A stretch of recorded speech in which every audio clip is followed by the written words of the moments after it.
এক গভীর জঙ্গলে বসবাস করত একটি চতুর দ্রুত শেয়াল।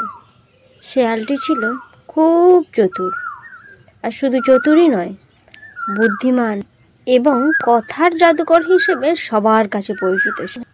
বনবাসী প্রাণীরা তার কাছে অনেক সময় পরামর্শ চাইতে আসতো, কিন্তু শেয়ালটা সব সময় নিজের স্বার্থটাই আগে দেখে নিত।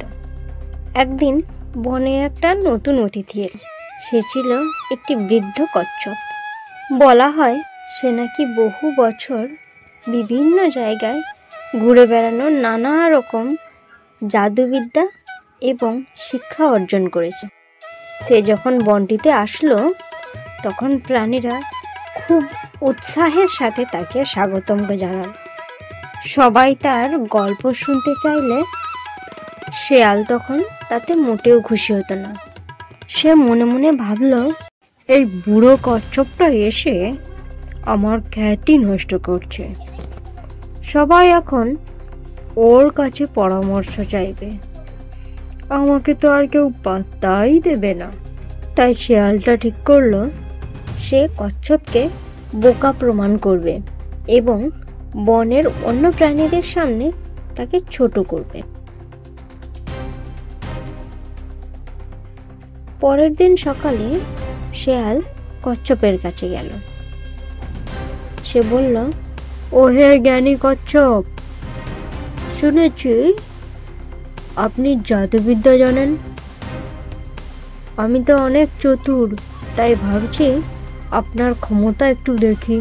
কচ্ছপ শান্তভাবে হেসে বলল, তুমি চাইলে আমি পরীক্ষা দিতে প্রস্তুত, তবে শর্ত একটাই, তুমি যদি হেরে যাও তবে তুমি স্বীকার করবে যে সবসময় তোমার বুদ্ধি কাজ দেয় না, জ্ঞানই আসল শক্তি। শেয়াল রাজি হলো। ঠিক হলো, পরের দিন একটি বড় খেলার মাঠে সকল প্রাণীদের সামনে কচ্ছপ ও শেয়ালের এক প্রতিযোগিতা হবে। পরের দিন সকালবেলায় বনের প্রাণীরা সবাই জড়ো হলো। শেয়াল ঘোষণা করলো, আমি একটি কৌশল করব আর কচ্ছপ তা ধরে ফেলবে। যদি না ধরতে পারে তাহলে প্রমাণ হবে যে আমি জঙ্গলের মধ্যে সেরা। তার কথা অনুযায়ী শেয়াল একটা খোপের মধ্যে একটি ছোট্ট পাখি ঢুকিয়ে বলল, এই খোপের মধ্যে কি আছে তা বলো। যদি তুমি সত্যিই জাদুকর হও তাহলে এই খোপের মধ্যে কি আছে বলো। সবাই চুপ করে শুনছে। কচ্ছপ কিছুক্ষণ চুপ করে রইল।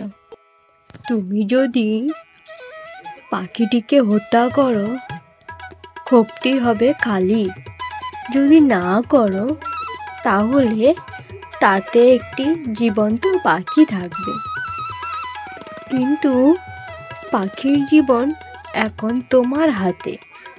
এখন আমি যদি বলি আর যদি বলি নেই, তুমি হত্যা করে প্রমাণ করতে পারো যে এখানে পাখি নেই, এতে পাখি আছে, তাহলে তুমি খোপ খুলে দেবে, পাখি উড়ে চলে যাবে।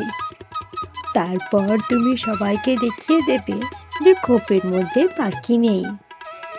পরীক্ষণীয়ভাবে আমি জিততে পারবো না, কারণ তুমি প্রশ্নের জয়ী হওয়ার ছল করছো। সব প্রাণীরা তো হতভম্ব হয়ে গেল।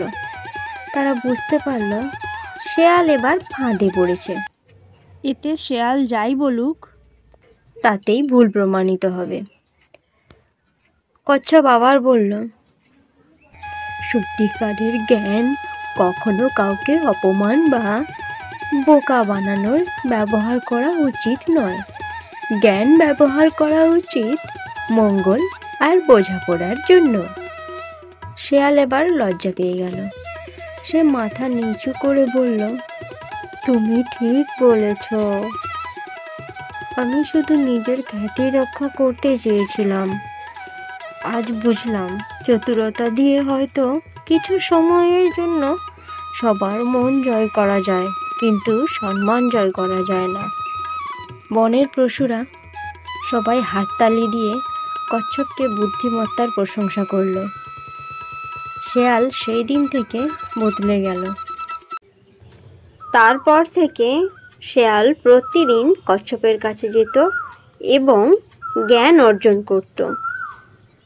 ছোট্ট বন্ধুরা, এখান থেকে আমরা কি শিক্ষা পেলাম? সবসময় নিজের জ্ঞানটা বড় সেটা বলাটা উচিত না। অপরজনের কতটা জ্ঞান আছে সেটাও জানাটা খুব দরকার।